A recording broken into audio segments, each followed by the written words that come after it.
कैसे हैं आप लोग। तो आज हम लोग स्टार्ट कर रहे हैं लॉजिकल मैथमेटिक्स का टॉपिक एल्जेब्रा ऑफ स्टेटमेंटिंग। तो एल्जेब्रा ऑफ स्टेटमेंट क्या है कि ये जो स्टेटमेंट है इसका यूज करने वाले हैं हम लोग। जैसे हमारे पास क्वेश्चन गिवन है, स्टेटमेंट पैटर्न का क्वेश्चन गिवन है, सॉल्व करना है उसे विदाउट यूजिंग ट्रुथ टेबल। तो वहां पे क्या है कि आपको ये एल्जेब्रा ऑफ स्टेटमेंट के जितने लॉज हैं वो आपको आने चाहिए। या फिर जब हम स्विचिंग सर्किट को ड्रॉ कर रहे हैं, ठीक है ना, स्विचिंग सर्किट को ड्रॉ करने के बाद उसमें गिवन है कि जो आपका सिंबॉलिक फॉर्म है उसे रिड्यूस करना है, उसे सिंप्लीफाई करना है, और सिंप्लीफाई करने के बाद हमें फिर से स्विचिंग सर्किट बनाना है। तो वहां पे क्या करना है, सिंप्लीफाई करने के लिए जो है हमें इस लॉ का यूज करना पड़ेगा। काफी इंपॉर्टेंट है, एक एक करके इस लॉस को आज हम लोग देखेंगे, ठीक है ना। तो पहला लॉज आपके पास क्या है, इंडिपेंडेंट लॉ, ठीक है ना। इंडिपेंडेंट लॉ क्या है कि जैसे कि कोई भी एलिमेंट जो है, कोई भी एलिमेंट जो है जब अपने या खुद के साथ में कोई भी ऑपरेशन बनाता है, ठीक है, तो क्या होता है वो इक्विवेलेंट होता है खुद के। जैसे कि मान लीजिए P एंड P, तो P जो है P के साथ में क्या बना रहा है, ऑपरेशन बना रहा है, तो यहां पे ये इक्विवेलेंट होगा P के, ठीक है। सिमिलरली P और P, ये क्या हो रहा है, P जो है P के साथ में ही ऑपरेशन बना रहा है, जिसकी वैल्यू क्या हो जाएगी, P हो जाएगी। तो इसको हम कहते हैं इंडिपेंडेंट लॉ, ठीक है। तो कम्यूटेटिव लॉ में क्या है, जैसे ग्रुप ऑफ क्वांटिटीज जो है, ठीक है, वो कनेक्टेड है बाय ऑपरेशंस। जो ग्रुप ऑफ क्वांटिटीज है वो कनेक्टेड है बाय ऑपरेशंस। उसमें क्या होता है, जैसे कि किसी भी ऑपरेशन जो कनेक्ट है उसके जो एलिमेंट है अगर उसे आप रोटेट करते हैं, ठीक है ना, तो उसकी वैल्यू में कोई भी चेंजेस नहीं होता है। जैसे कि यहाँ पर P और P है, ये इक्विवेलेंट होगा, सॉरी P और Q है, ये इक्विवेलेंट होगा Q और P के। सिमिलरली P एंड Q जो है ये इक्विवेलेंट होगा Q एंड P के। यहाँ पे क्या देख रहे हैं कि ये ऑपरेशन और से ऐड है, ये ऑपरेशन एंड से ऐड है। तो यहाँ हमने क्या इसके जो एलिमेंट है P एंड Q उसको हम लोग रोटेट कर रहे हैं, लेकिन उसकी वैल्यू कभी चेंज नहीं हो रही, ठीक है ना। तो इसको हम कहते हैं कम्यूटेटिव लॉ, ठीक है, ठीक है। थर्ड वाला देख रहे हैं एसोसिएटिव लॉ। अब एसोसिएटिव लॉ से आपको पता चल रहा है इसमें एसोसिएट करना है, क्या करना है, जैसे आपके पास गिवन है P और Q और R, ठीक है ना। P जो है वो Q और R के साथ एसोसिएट है, तो ये इक्वल हो जाएगा P और Q, और यहाँ पे एसोसिएट कर देंगे R को, ठीक है। तो यहाँ पे क्या देख रहे हैं, जैसे PQR जो है, P जो है QR के साथ है, तो यहाँ पे PQR के साथ में, तो इस तरह से करने पे भी कोई वैल्यू चेंज नहीं हो रही है, ठीक है। तो ये क्या हो रहा है, एसोसिएटिव लॉ है। सिमिलरली क्या हो जाएगा, P and Q and R, तो यहाँ पे क्या हो जाएगा P and Q and R, ठीक है। तो इस तरह से ये एसोसिएटिव लॉ, उसको भी आपको याद रखना है। तो देख रहे हैं थर्ड वन एसोसिएटिव लॉ, ठीक है ना। इसमें क्या देखेंगे, जैसे मान लीजिए हमारे पास P और है, तो यहां पे क्या हो जाएगा, P और Q का और हो जाएगा R के साथ में, तो इस तरह से फॉर्मेशन आ जाएगा यहाँ पे एसोसिएटिव लॉ में। इसी तरह से P एंड Q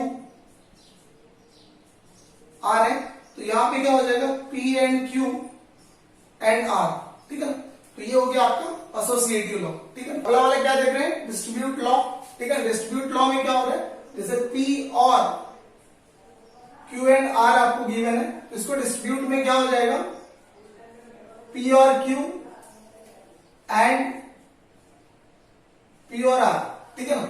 सिमिलरली अगर आपको दिया P एंड Q और R, तो क्या हो जाएगा P एंड Q और P एंड R, ठीक है। इस तरह से अगर आपको गिवन है तो बाय डिस्ट्रीब्यूट लॉ हम इसको इस तरह से लिख सकते हैं, ठीक है। तो ये भी आपको याद रखना काफी इंपॉर्टेंट है। में डिमॉर्गन्स लॉ में क्या गिवन है कि negation of P and Q ये गिवन है, तो बाय डिमॉर्गन्स लॉ में से क्या लिख सकते हैं, निगेशन ऑफ P और निगेशन ऑफ Q, ठीक है ना। तो ब्रैकेट को ओपन करेंगे तो कुछ इस फॉर्म में आ जाएगा। सिमिलरली अगर आपको दिया निगेशन ऑफ P और Q, इसको अगर आप ओपन करते हैं negation of P and negation of Q हो जाता है, ये डिमॉर्गन्स लॉ, ठीक है। तो अगला वाला क्या देख रहे हैं, एब्जॉर्प्शन लॉ। इसमें क्या हो रहा है, अगर आपका P और हो रहा है P एंड Q के साथ में, इसकी वैल्यू क्या हो जाएगी, P हो जाएगी। सिमिलरली अगर आपका P और Q हो रहा है, इसकी वैल्यू क्या हो जाएगी, सिमिलर हो जाएगी P के। अगला वाला है कॉम्प्लीमेंट लॉ, ठीक है। कॉम्प्लीमेंट लॉ में क्या हो रहा है, P और निगेशन ऑफ P अगर गिवन ये इक्विवेलेंट हो जाएगा टी के, इसके इक्विवेलेंट हो जाएगा टी यानी ट्रू के, और P and negation of P है ये इक्विवेलेंट हो जाएगा किसके, F यानी फॉल्स के। ठीक है, ये कॉम्प्लीमेंट लॉ।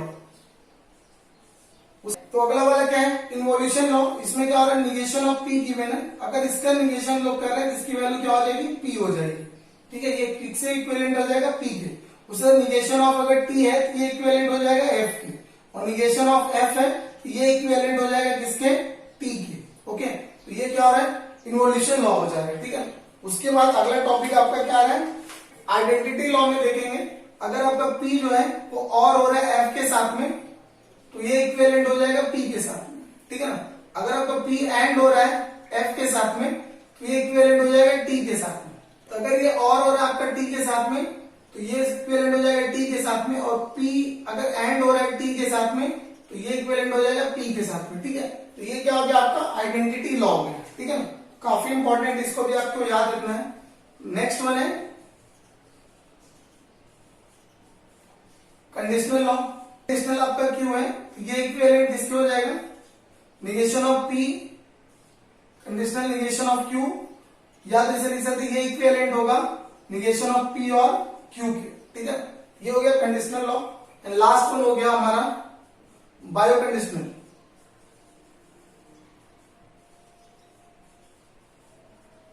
इसमें क्या है, अगर P bio conditional Q given है, इसको हम लिख सकते हैं P कंडीशनल Q का और बन जाएगा Q कंडीशनल P के साथ में। अब इसे लिख सकते हैं हम लोग निगेशन ऑफ P और Q का और बन जाएगा निगेशन ऑफ Q और P के साथ में। ठीक है, तो इस तरह से बायो कंडीशनल लॉ भी काफी इंपॉर्टेंट है। तो जितने लॉज हमने आज पढ़े ये सबके सब लॉज जो है आने वाले एक्सरसाइज में यूज में आएंगे। इसे अच्छे से आपको याद करके रखना है। ठीक है, काफी टफ रहता है, जल्दी याद नहीं होता है, फिर भी अगर 2 से 3 बार आप इसे प्रैक्टिस करते हैं तो आपको इजीली याद हो जाता है। ठीक है।